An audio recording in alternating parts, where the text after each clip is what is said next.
Alba Yates, thanks for being on the show. Oh, you're welcome. I have to thank your hubby, Cliff Yates, for the introduction because, Cliff has been on my show. I've been on his podcast, and I was watching slash listening to his podcast, and you were a guest on there. I think you've been on there more than once, haven't you? Yeah, I think we did for sure too. And I think we just finished one a couple of days ago. Oh, okay. Yeah. So I'm just hmm like, you know what? You're as interesting, or maybe you're even more interesting than Cliff. Don't tell him I told you that, though. I don't know about that. Yes, Well, no, I don't like talking too much about myself, but I'll answer questions. yeah, cool.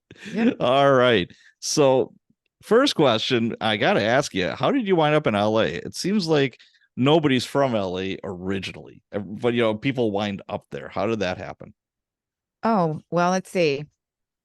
I came from Cuba when I was 6 years old, and all the we came obviously from Cuba to Miami, and all our family members were in California, and they were all in Southern California. I Oh, was okay. I went to Almani School District, Okay. so that was how I came to be in LA.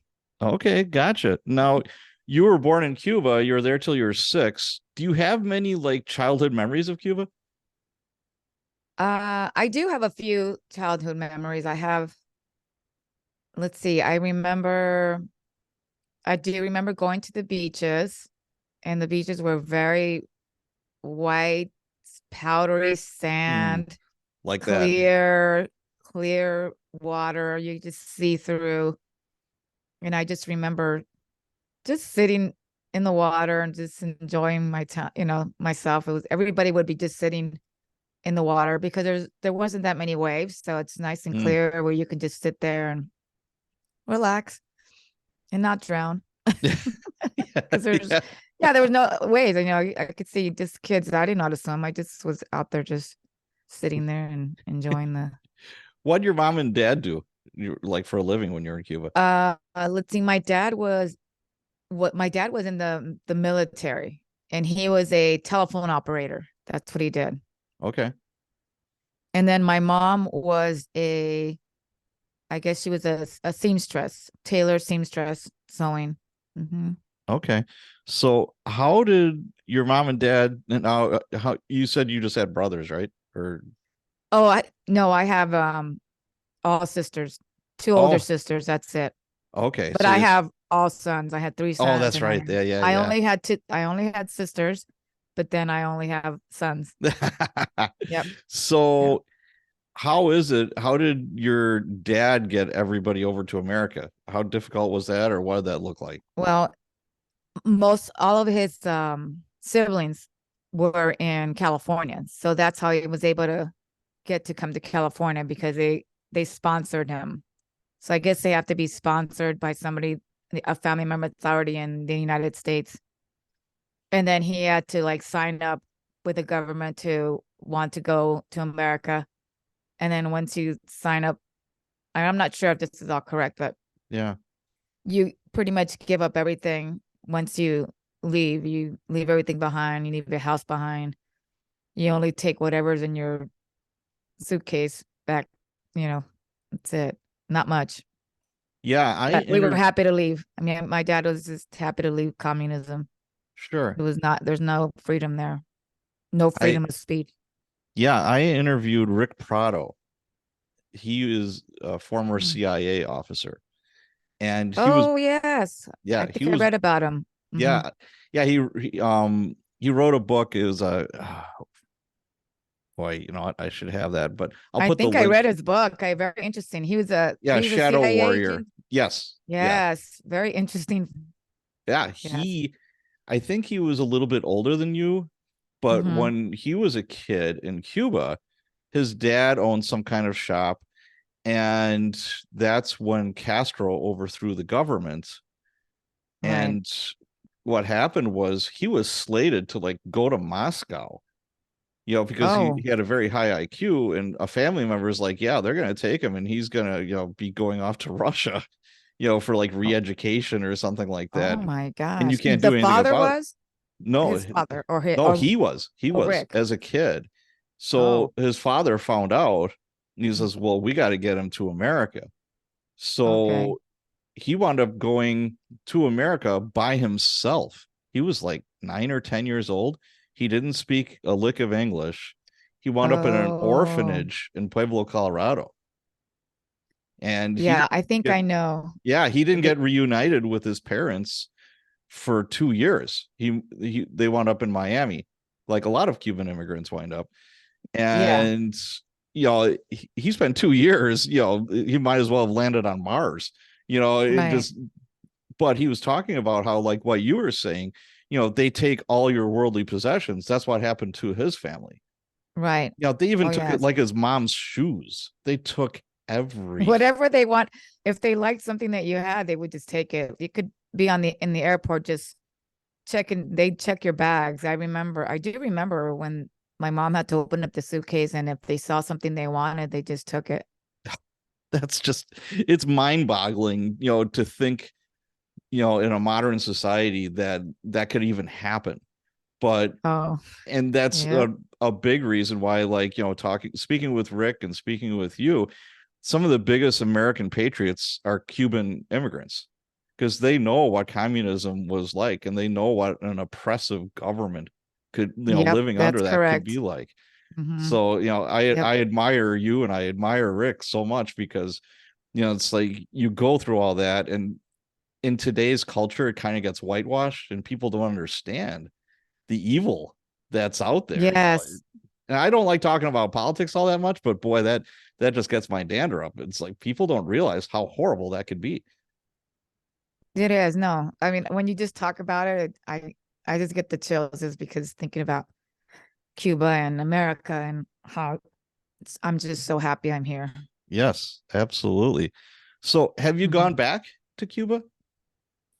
Yeah, I've gone back twice. Once when I was 18, and then I went back with my mom, who was 87 years, she was 87 at the time.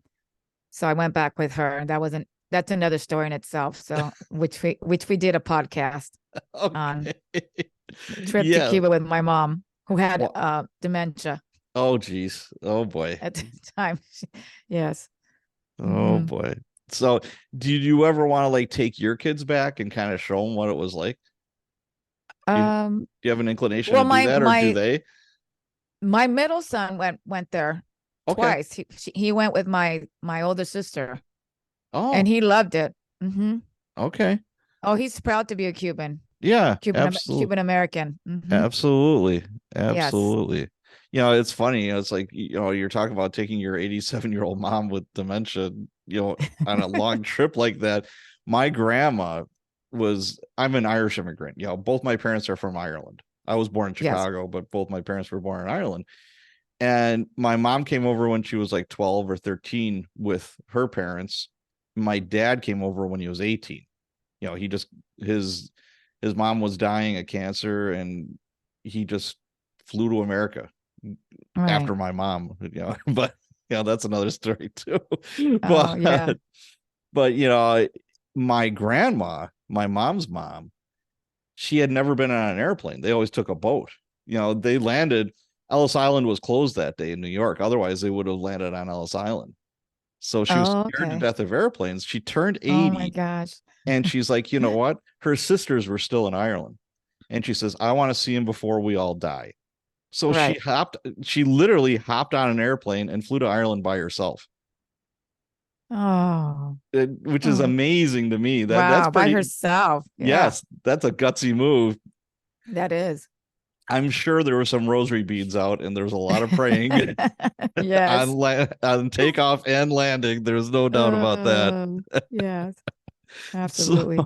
so you wind up in California and, I got to ask you, where did the interest in law enforcement come from? Was this something you were thinking about for a while, or how did that come to fruition? No, I don't think I was thinking about it for a while. I mean, I love seeing cop shows and all that. And where I was living at the time. There was a lot of gangs in Almani. There was a lot of North Almani gangsters, South Almani gangsters, and I had my neighbors that were in gangs. So, and this was me growing up when I was like 10, 11, 12 years old. Right. I remember I played with the friends of, you know, gangsters. They were cholos, the Hispanic gangs. Yeah. Now this was in LA. This is in Almani, but it's considered, let's say, LA County. It's Almani. It's like next to East LA. It's about probably 5 miles from East Los Angeles. Okay. That area wasn't such a nice area, obviously, where we're at. And so there was, a lot of crimes that occurred. I remember, my mom and I were going to, it's a Cuban club. There's a Cuban club that it's right there in the city.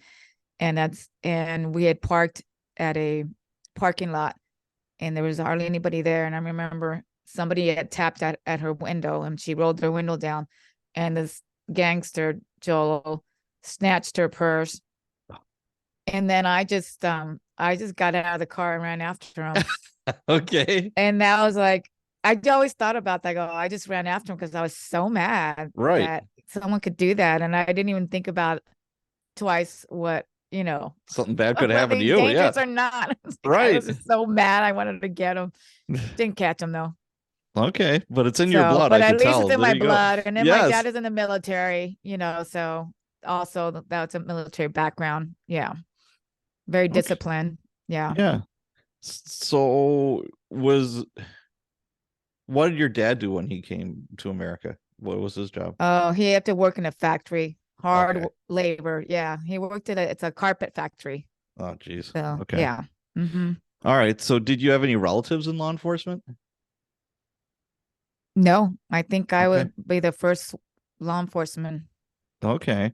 woman So you get a little bit older, and how old were you when you became a cop or when you were seriously considering going through the whole process? Oh, let's see. I was 22 years old. I was actually I was married to an LAPD. I had a previous marriage, married to an LAPD officer at the time. Oh, okay. So I was gonna apply. Actually, I did apply for LAPD since he was a cop. I said, oh, you know what? I think I could do this. Yeah. So I applied for LAPD, but then I became pregnant. So when they had called me for the physical, which was like 9 months later, they called me for the physical, and I told them I'm pregnant right now, so I can't.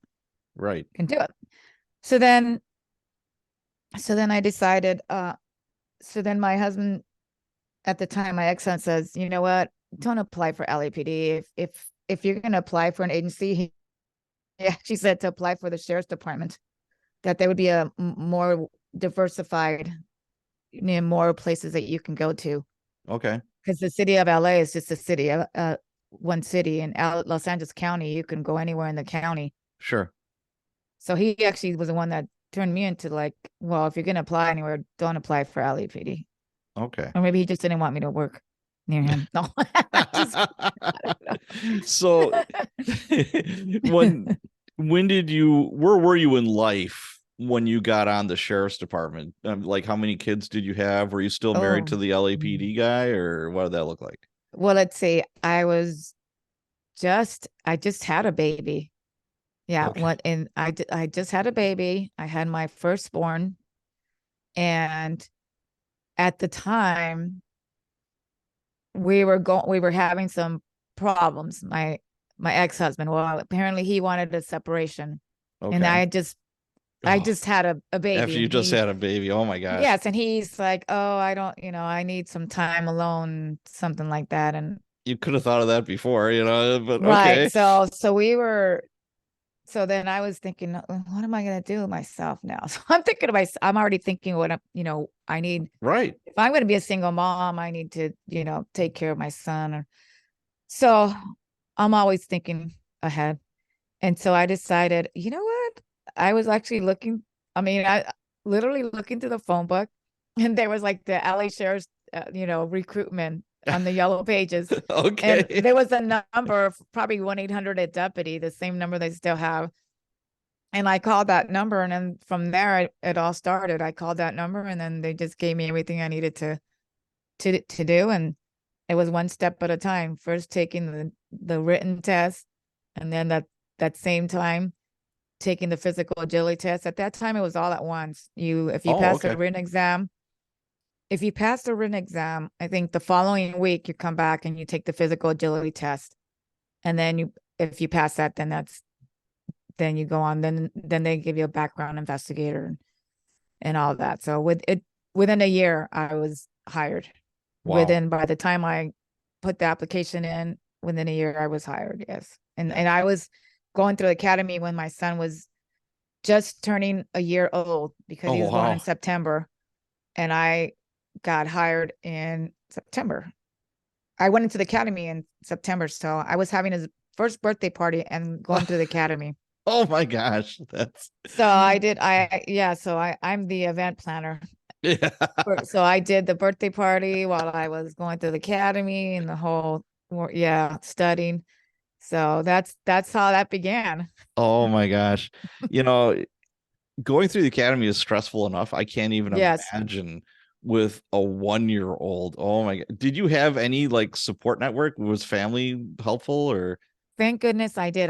Thank goodness I had my mom that helped okay. take care of, um, yeah, because it was really difficult. So when most of the time when I had to sleep or study, I would just take my son over to my mom's and she'd be taking care of. What a great mom. Yeah, that's Now I huge. know how exhausting it is. I mean, I'm Yeah. exhausted when I take care of my grandkids, and I'm thinking, oh my gosh, she must have been so exhausted. Yeah. So you're talking about becoming a sheriff's deputy. Did you talk to your parents about this at all? I mean, what did they think? Well, my mom kind of wasn't happy. I think she was just more scared that something would Sure. happen to me. My dad was excited and proud. Oh, sure. Yes, he was. Wow. So you get on the sheriff's department, their academy back then, what was it, about 6 months? Somewhere in that neighborhood? Yes, it was let's see if I remember, 17 weeks. Okay. So almost 5 months. Yeah. Do you remember what your first day in the academy was like? Or what you were feeling? Uh my first day, Yeah. I don't know if I remember too well, but it was actually the first day was actually really nice. It was like they were very nice to you and they told you this is what you need, you got to get your uniform and all this. Then the second day, oh, they were just yelling at us. Yeah, it switched from being really nice and what you need in the second day. You have your briefcase and you're standing in line was like military. Yep. Anything you did wrong, if you standing the wrong way or whatever, oh, they would just be yelling at you. So it was a culture shock after that. It was like, oh, wait, this is this is like I'm in the military now. Yep. Hmm. Yeah, it's funny because the guys that I went through that were in the military, they already knew, the proper way to stand at attention, right face, left face, Right. about face, marching from here to there, you're saluting everything, including the fire extinguisher, everything's yes, sir, yes, ma'am, yeah, I remember those days vividly. That's for sure. How many recruits were in your class? Do you remember? About a little bit over 100, Okay, that's a like big between class. 100 to 110. Yeah, there was a lot of class, and I did have marching experience because when I was in high school, I was in part of the marching band. I was a song leader, a pom pom, There you and we go. were we were part of the band. So the marching part was easy. Yeah, see, I I was had in no marching problem with the band. march. So I had I, no problems with marching. Yeah. I was in high school marching band also, so that came back to Okay. me, and I'm just like, all Yeah. right, I remember how to do this. It helped out. Yep. It does. Yep. So, how many females were in your class There was about 10. out of Yep. 100? Out of 100, yeah, there was about 10. I could count them all. Yeah, Wow. there's about 10 How out of did 110. how did that feel? I mean, what were your Well, thoughts? um, actually, I didn't feel any thoughts towards it. I Okay. didn't think I don't know, to me, I felt like I get along with everybody, so the more men, the better. I'd rather have less women, to be honest with you, because women could be very catty. You know what? My first partner on the job was a female, and Mm-hmm. that's exactly what she told me, because our lieutenant was trying to get her partnered up with another female. Uh-huh. And she's like, "Are you kidding me? That's the last No. thing I want." She says, Oh "I don't want some," no. as she'd put it, "I don't want some It's catty bitch sitting it's next the to me all night worst. long." Yeah. The worst having a female part. And my first training officer in patrol was a female, and she was crazy. That's another story I can tell you Okay. about. But anyways, yeah, no, I mean, I get along better with men and able to talk to them better. It's nice to have a females too to talk to, what they're Yeah. feeling in the locker room, because we're all, but yeah, so it was nice, and we all got along. I gotta say, we were all helping each other out. That's Sure. one thing that all of us we were tight, because it's just, like 10 of us, so Okay. we helped each Now, other out. yeah. Now, when you got out of the academy, did you go straight to the jail? Yes, went Ugh. straight to Sybil Brandon Street for women. That I did not like at all. That was another culture shock. It was at first I thought, what am I doing? What did I do? What did I sign Why up did I do for? this? Yeah. Why did I sign up for this? I didn't know I was going to be in jail, and it's just hellhole. the and it was an all female jail. Yes, and it was all female. So Oh not boy. only all female inmates, and most of the deputies were mostly female. We did have some male deputies, thank goodness for that, but most of them were, and sometimes the female deputies are very catty and jealous, and just they treated me not so good. Let's just put it that way. Okay. How long were you When working you're in the jail? oh for well, I thought it was for a long time, but not nowadays.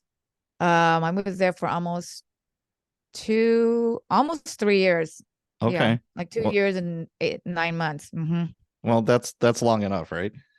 That was long enough, and that's because I put an extension, because I had um I had a baby Okay. while I was in jail. Yes, I had another son. Okay.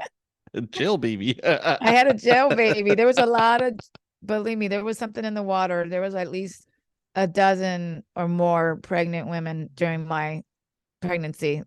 They're all passing out. Here, whatever uniform we had, we would pass it on to the next one. So we wouldn't have to, because you The have to maternity pay uniform. Okay. maternity. Yeah, you Yes. have to buy like 4 shirts to make a maternity.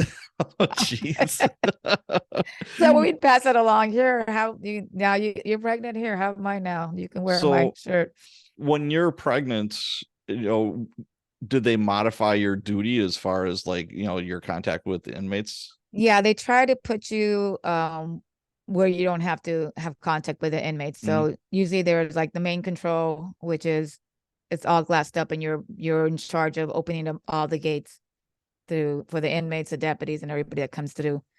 Or there was like a first, second, and third floor prowler, a kind of a mini main control where you watch the hallways, and Okay. you're enclosed in the glass enclosed.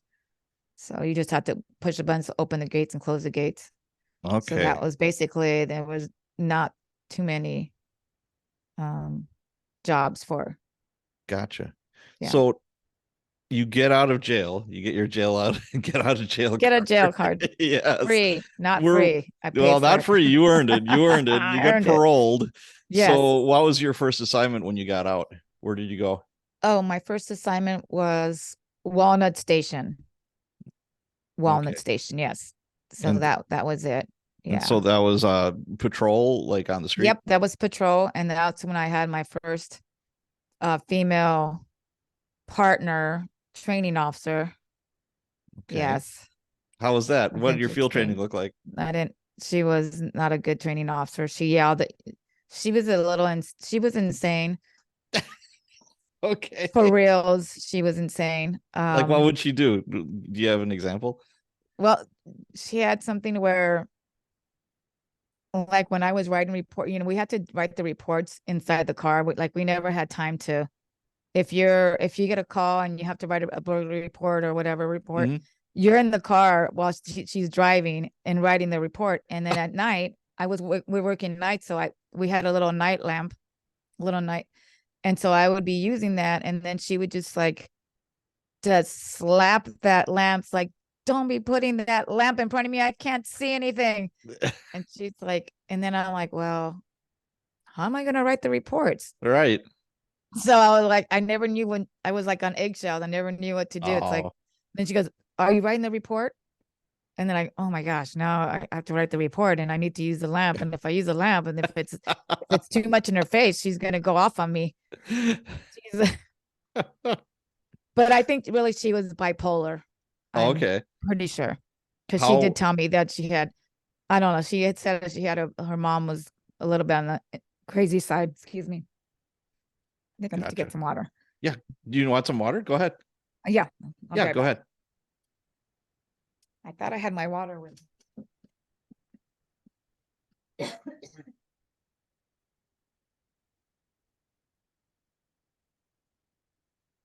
I had it with me. I just don't know where I put it. I just took your water because it's fast. Yeah. No worries.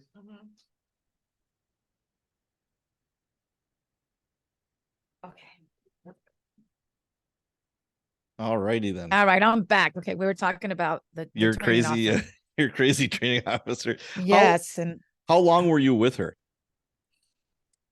only 3 months. Thank goodness. Oh, 3 months is a long time. You No, know, it is a long time.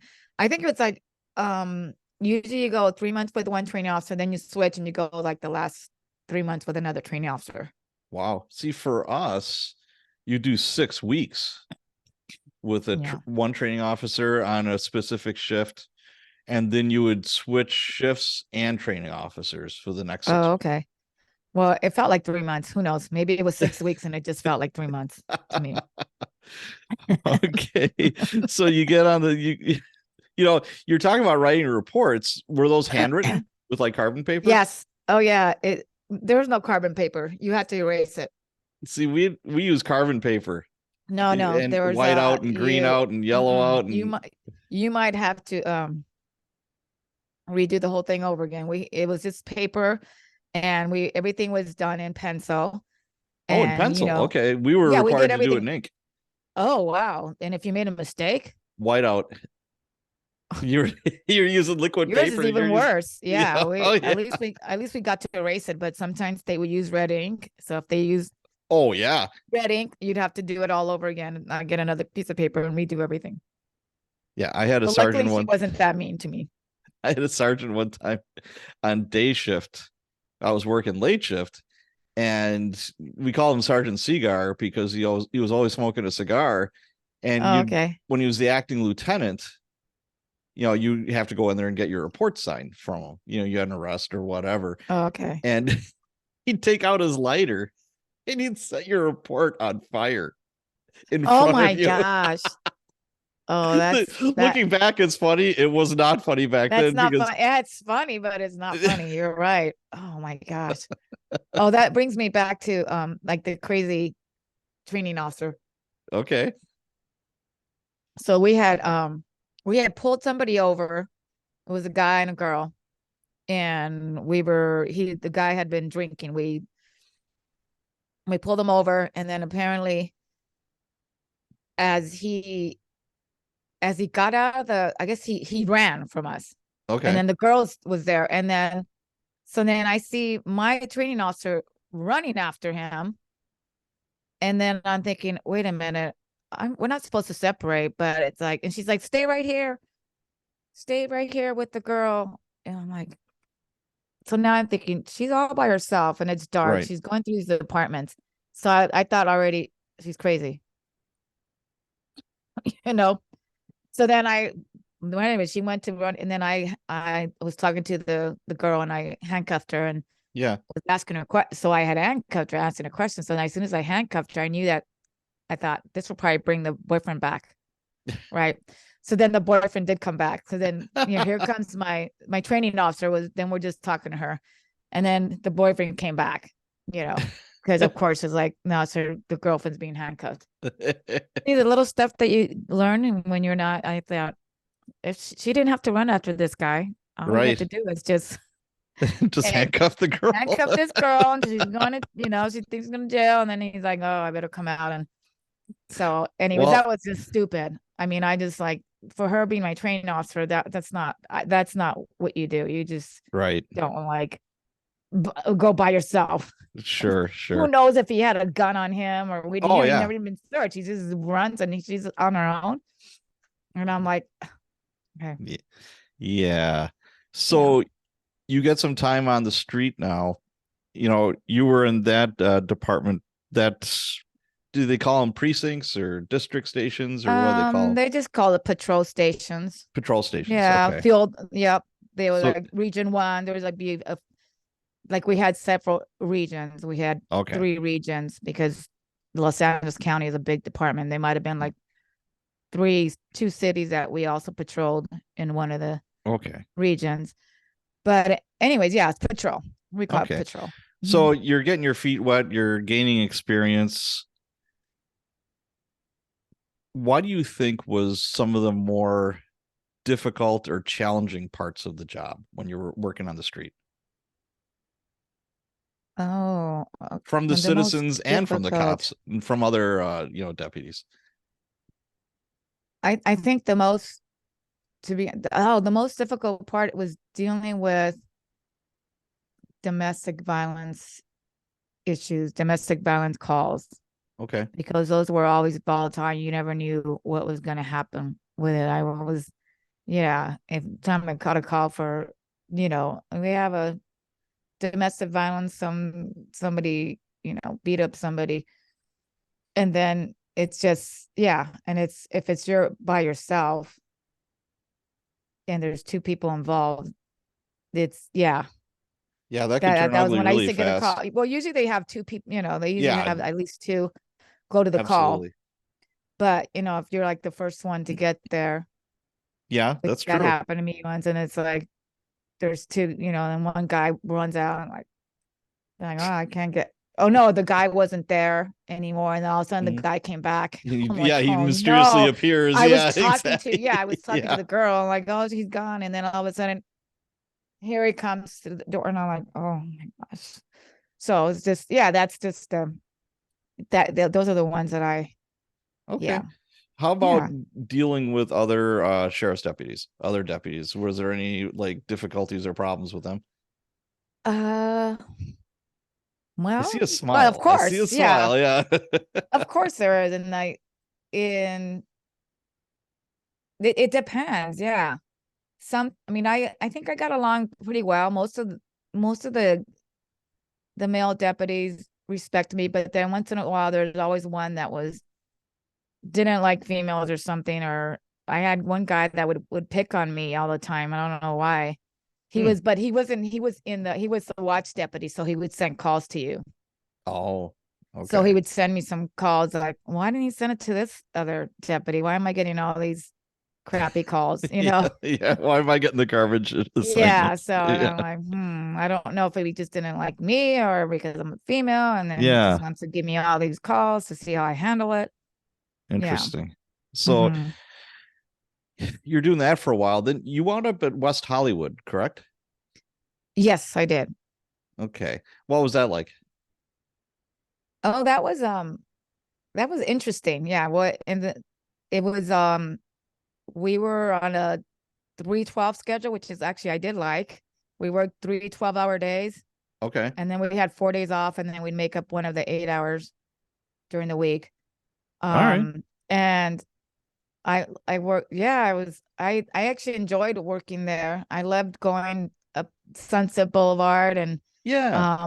just more of a foot patrol, like, like I think that's what they wanted you to be, more a community involved in West Hollywood.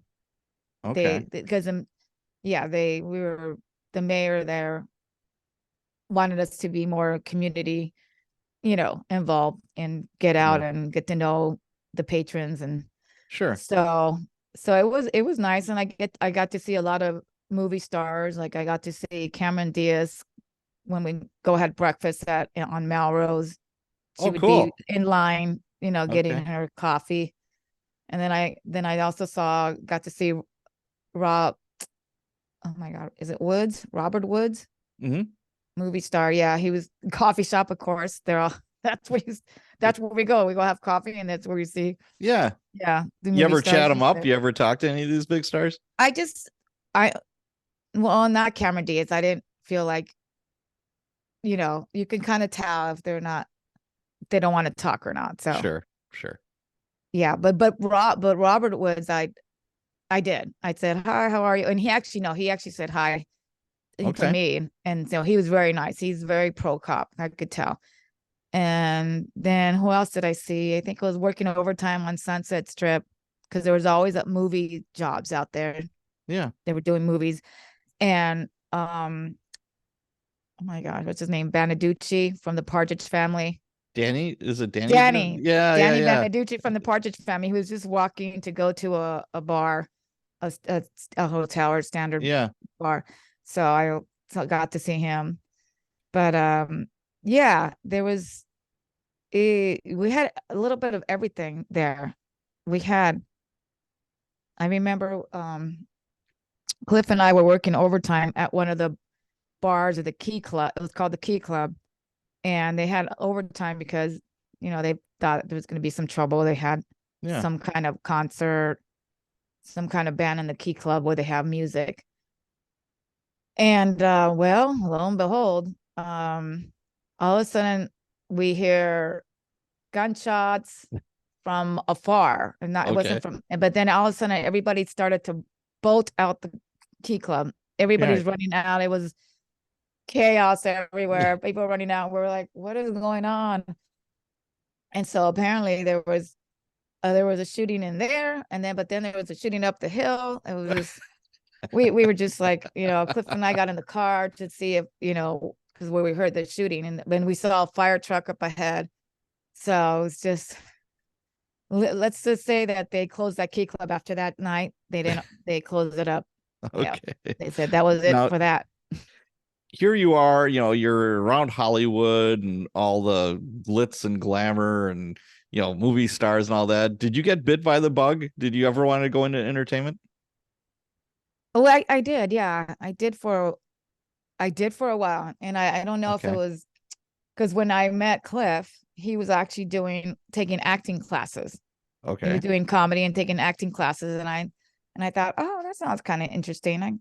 You know, so I took some acting classes too, and got a little bit into that, but it's hard. It's hard work, I especially can if you're still imagine. working. You Right. can't really, yeah. In fact, at the time I went to the courthouse because I left patrol and I went to work as a bailiff Okay. at the Glendale courthouse. So I did that for almost 5 years. And that's when I decided to like, oh, I'm going to take some acting classes. Well, I actually did get an agency signed me up, and that was the time where we had pagers, Sure. and I told them like, I gave them my pager to page me, but we had phone numbers. We had no cell phones. We just had home numbers or pagers. Right. And apparently they had called my home to let me know that I had a call. And Okay. I told them, you know what, this isn't gonna work out because I'm working and it's not gonna work out. I mean, I already missed a call because you guys called me at Yeah. home. Do you And know what the part was for? What you would audition for? it was a commercial, and Okay. it was a commercial agency. So the agency that hired me was like a modeling commercial agency. Okay. And so it's supposed to be like for a smoking something ad or something, smoking commercial. It was actually, they told me it was something having to do with smoking commercial. I'm Okay. like, okay. So that was the end of that. Okay. So, looking at your bio, it shows that you were a PIO, a public information officer. Oh yeah, yes. For the sheriff's department. Yeah. That's the How long were you on the job before they offered you that job, or how did that happen? How did you get the job? But you just apply for it. And I think Okay. I had a friend, I think it was a friend of Cliff, a deputy friend, said, hey, they're looking for a public information officer. It's a nice gig, you're working, you're not in patrol and you're basically monitoring the news and also being a talking head for the sheriff. Sure. So you do have to apply for it. You have to be a good writer and a good communicator because you Sure. have to be able to speak in front of news Right. reporters. So you have to take a test. Like there was a written test on like spelling and grammar test. Oh, So you okay. have to pass that test and before you even get interviewed. So I passed that and then they hired me and now I was and since I spoke Spanish, they liked that part too, that I'm a Sure. Spanish speaker. I was able to speak to the Spanish news. So one of the big jobs that I've seen with our PIOs, and it's interesting, I was with the Milwaukee department for 25 years and we didn't have a PIO. Then we Mhm. had a PIO that was like a sergeant. That was like the SOP was sergeant's going to do it. Then we Right. had a new chief come in. He's like, I want a civilian. So he hired a Oh. civilian to be a PIO. Oh. And what I always saw was the PIOs dealing with the press like at a big scene, some like big homicide, or there's like two or Right. three or four bodies, it's screwed about, or whatever the case may be. Right. And they were the ones more or less dealing with the press. And dealing with the press, I see it as a double-edged sword. Sometimes we needed them. It's okay, Yep. we're looking for, John Smith. He's a serial rapist, or, he's killed two people, or, whatever the case may be. And you Correct. need to get that information out there. So we use the press for that. But a lot of times, as you well know, the press will manipulate truths or just lie about cops. How Right. did you Right. deal with that? How did you deal with the press? What did that look like? Well, first, I think having a civilian that's tough. You should have someone that is a deputy sheriff and has, Yeah, is I agree. experienced and knows what to say and what not to say at certain times. Because when we had a homicide, we would write out the script, and then that's what we stayed with. Like if they ask us about, so what happened? So do we know what the suspect, you know, how was the body? What was it? And you can't You tell can't them, give them too oh, the much body information, was, right? oh yeah, this is he was stabbed by in the like if you give descriptions, that's not good. You just tell them, hey, Right. it was a stabbing victim. The victim died at the scene, and we're looking for whatever, male black or male Hispanic, male white. And but they did try to ask you detailed Oh, questions, sure. and you always just like, well, no, at this time it's under investigation, and when we get more information, we'll have that out to you guys. Now, how did you deal with it, or did you have to deal when they were just outright just lying about a situation or cops, etc.? To be honest with you, I never had, back in the days, I never had any time when they ever lied during my time. Okay. Are you talking about now or No, I mean, I then? know they do now, but like back when you were a No, PIO, did that happen no, much? they never, no. Whatever I said, they would never misconstrued it or never. Yeah, they Okay. they didn't make up stuff. Yeah, They well, do because now. I didn't give them. Yeah, but sometimes there'd be some deputies that would say too much, and then it's like, oh no, you shouldn't have said that because now homicide's gonna get mad, and if we're looking for somebody and they don't want you to say this because a lot of times we do know Oh, the, absolutely. Yeah. the answer to the question, but we're not gonna tell you because that's gonna Right. hinder the investigation. Correct. Yeah. There's a fine line there where, Yes, it's like you want to tell them some stuff, but you can't tell them everything.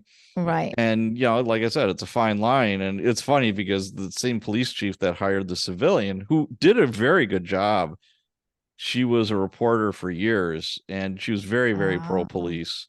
okay. So she Now, was already reporters. Okay. yeah, so Good. she had, she had the experience, but for whatever reason, he didn't like her anymore. So he fired her. And then he's like, well, I don't need a PIO. The sergeant that's at the scene should be able to, take care of this. So we had an in-service with all the local television stations. They brought their reporters and their cameras. Yes. and we did like mock crime scenes and we're being interviewed and we're like, this is not going to work. Some sergeant is going to say something really stupid. We're taking bets. It's like, how long is this going to last? Sure enough, Right. Yeah. it lasted like a month. And then somebody said something really dumb and the chief, his head exploded and is like, I need a PIO again. It's like, all right, well, now you got a PIO. Yeah. Yeah. So But we didn't want our sheriff. Like sometimes when if our sheriff went up, he would say too much, like the actual sheriff, and I go, it's like, oh, that's why we have PIOs. So yeah. like, So how did you deal with, because you dealt directly with the sheriff or command staff because they're going to be giving you the information, all that. How did that work? What did that look like? well, yeah, we, especially working for the sheriff's headquarters bill, we actually, everything that happened, we had to talk to the sheriff. Like we had like a major incident that would happen. Right. We'd have a list that we'd have to call sheriff. We'd literally talk to the sheriff sometimes, or the sheriff's driver, talk to the assistant sheriff. Everybody had to get notified. Sure. And it was like all in all, they were all pretty they were all pretty good. Every so often Okay. you get some chief that they're either they don't want to be called at a certain time. We actually had, don't call this chief, between 11 p.m. and 6 a.m. He does not want to be called. But That's most not of them, police work. That's when everything happens. yeah, but most of them were okay. But a lot of times it's like, oh my gosh, no, don't call this. He doesn't want to be called. Yeah. Now, But most of the time a PIO job is, day shift. You're working during the day, but you get called out. I mean, I'm assuming there was more than one PIO. Did you guys like rotate that, like being on call? What did that look like? yes, we had, well, in the sheriff's headquarters bureau, we had day shift, PM shift, and an early morning shift. So we did have, Oh, it was 24 hours. It was 24-hour media. In fact, oh, at one wow. point they called us Okay. sheriff's 24-hour media.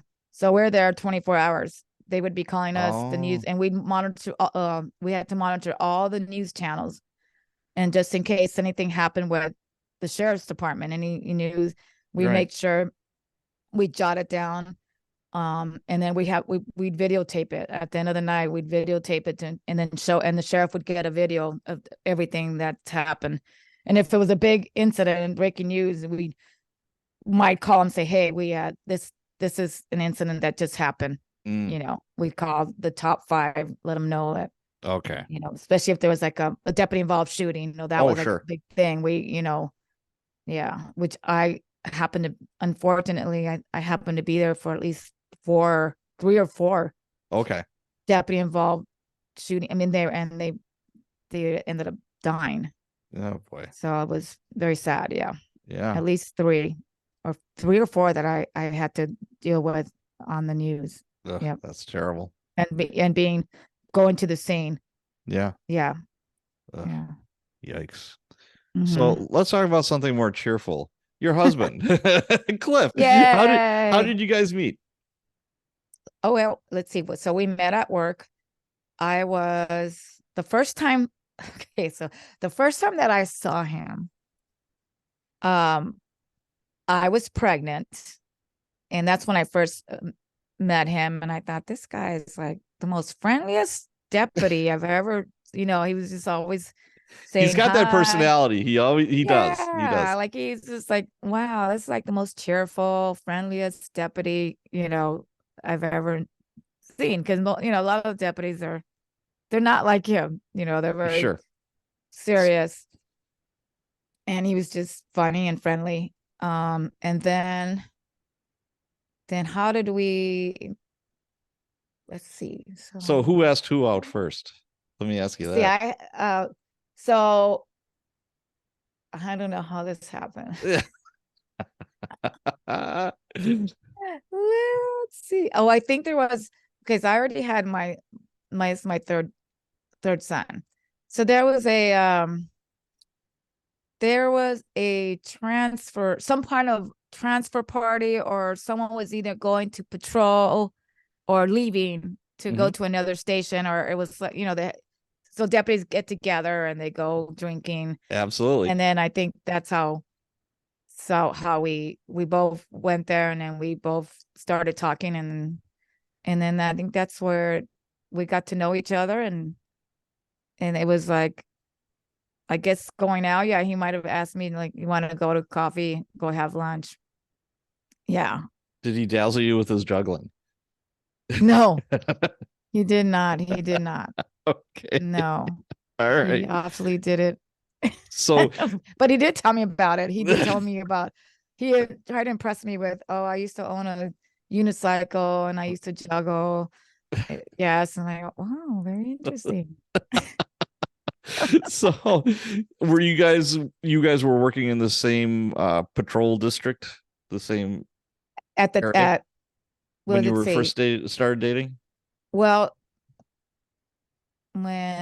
yeah, we were working in the same district. And oh, at the time, hold on a second. Oh, okay.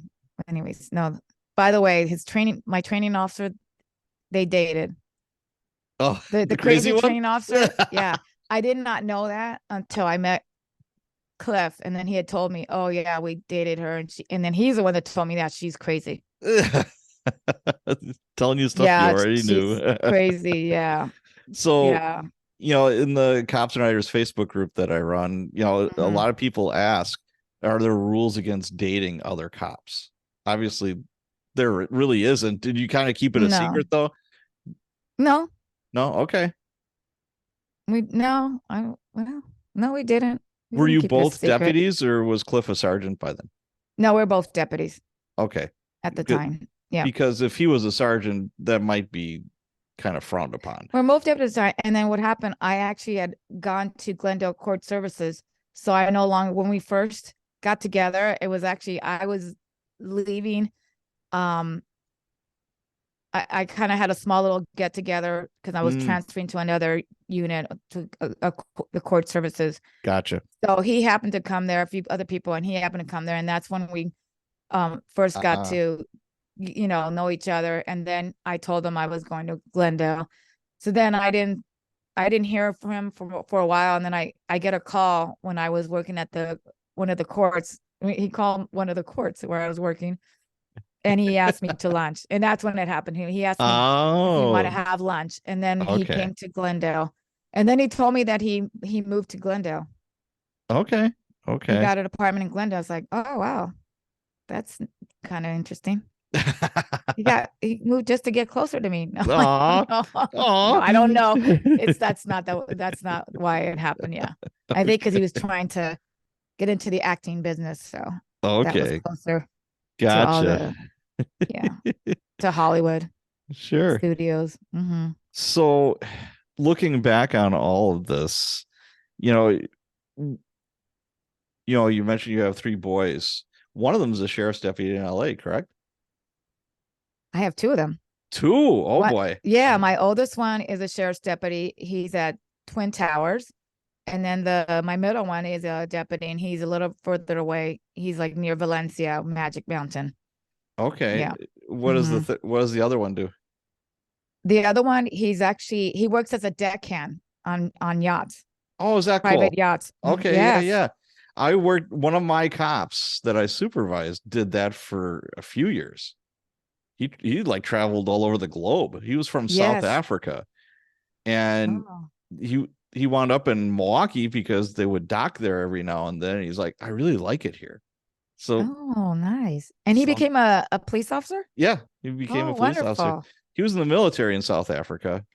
So he kind of likes the whole, military-ish kind of, wearing a uniform, all that kind of happy stuff. And yeah, Yeah. he said, yeah, I was a deckhand. I got to see the world. He said it was great. So, Wow. so that's neat. So how do you feel about that? How do you feel about your kids being cops? Oh, I'm proud of them. I'm kind of happy, but then not so happy because the way cops are looked at now, they're Yeah. not up as heroes anymore. They're looked up as they're the bad guys. So I don't like the fact that they're working in these times where they don't like cops. Cops are not well liked now. Yeah, but I think we have to keep in mind that there's a very vocal minority that feels that way. Yeah, Most people, I think, still in their heart of hearts know that, hey, cops are out there literally risking their lives every day, I know. for us. And most people, I mean, I try to be positive about this, Yeah, but I still think that people, respect them and see the very, very difficult job that they have to do every day. So right. maybe that's not what you see on social media as much or hear on the news or whatever. But when you're just out like talking to people, I was at the gym yesterday and there was a guy who's like, man, I don't know how you did it for 25 years. He said, oh my God, you guys, I can't believe anybody even does that job anymore. And I'm like, I know. and I'm like, yeah. And I think a lot of people still feel that way. Yeah, it's just that I mean, the what I worry about is that they might lose their job because they're actually trying to do their job, Correct. and you can't really do your job. If you want to arrest somebody, you have to worry about like, oh wow, is this person gonna say like they used too much force, or they're gonna lie about something that happened, and then they're gonna believe them, and then they'll get fired, and now they're not gonna have a job. And so that's what I worry more. I worry more about them, losing their Sure. job because they're actually trying to do their job and they can't. Right. Politics rears its ugly head, Right. and mayors, sheriffs, whatever the case may be, and and police chiefs and sheriffs, they're politicians. They're not cops anymore. They're politicians. Right. And that's really tough. And I think the pendulum is starting to swing back a little bit the proper direction. But yeah, God bless them. It's a tough job, and but somebody's got to do it. Yeah. Yes. And as a That's true. parent, it's like I know you're proud of them, but you worry, the danger aspect is always there. But like what you were saying is like you don't want to see them on a YouTube video or on the evening news for doing the right thing, but just in the wrong spot at the wrong time. Correct. And now they're working in the jail, so and I think they're probably going to stay there for a while. Okay. Yeah, because which I'm glad because they're being out of patrol. Yeah, it's too much Yeah. that something could happen. And I Yes. don't I think nowadays deputies or police officers I think are afraid to do something and they might get hurt because they're not doing, what they're supposed to be doing. I agree. Yeah, Hesitation will get you killed. There is no yes. doubt They about might it. hesitate and think, oh, what if I do this, I might get fired. But you can't be I'm thinking married, like I got that. a kids, and I got Right. it. So, and if you're thinking that, you're gonna put yourself in danger. Yes, you will. Yeah, 100%. 100%. So life after retirement, looking back on your career, how many years did you do with the LA Sheriffs? 25 years. Okay. So looking back on that, what do you miss the most? Well, I guess it would be the camaraderie with your friends. Yeah. Yeah, that's when they say stuff like, "Well, it's it's like a family." It is. It is, yeah. And It's like like there's some nothing people that else. I might not like to work with, but there's people that are, Again, it's you're like like family. brothers and Some family sisters. members you may Yeah. not want to be around, but Yeah. But still you miss that. You do miss right. that going into work, having the conversations, you know. Yeah. So that's what you like the best. What do Yeah. you looking back, what did you like the least, you think? Oh, probably too many politics. The Yeah. politics. There was a lot of um who's on my team and who's not on my team, Oh, if okay. you know what I'm saying. Yes. If you're not on my team, I'm not gonna treat you good. If you're on my team, okay, you're good. Right, right. All right. So what's in the future for you? I remember hearing Cliff say something about you got your real estate license, correct? I did get my real estate license in California, but then after that, we moved to Florida. But Okay. now I decided that I like investment properties. So we ended up we have two Mm, investment properties, so we rent them out. So I'm really enjoying that because I okay. do everything. I'm the property manager, you name it, I do everything. That's a lot of work. Yep. but I enjoy it, and I Okay, plan to get more. cool. You are going to Yep. be a real estate mogul. That's what we'll Yes, that's Out, right. outstanding. You've had a very interesting career in life thus far. You should write a book. Yes, but I don't like to write. Oh, okay. Maybe you Maybe should I'll do audio. Maybe transcribe I'll it. talk Yeah. about it, and then somebody will write it down. Right? Well, that's why Transcribe? you're Is married to that Cliff. Cliff has there we written books. go. There we go. Yes, he's a writer, not me. Mm-mm. There we go. All I'm an right. audiobook Yeah, person. me too. I love audiobooks. Oh my Yes. gosh. Thank All goodness for right. audiobooks. Yes. You know what? I think this is a good place for us to end our conversation. All I gotta say is thank you, Alba. It was just a treat talking to you. Oh, thank you. You're a pleasure talking to. Yes. Okay. All right. Well, you have a good rest of your day, and we will see. Well, we've never met in person. I want to meet the two of you guys. No. That Maybe we'll do something together as a couple. Oh, that'd be fun. That'd be a ton Yeah. of fun. All Married right. to Cliff Yates. Okay. All right. You have a good rest of your day. Thank you. You too. Bye bye, Okay. Patrick.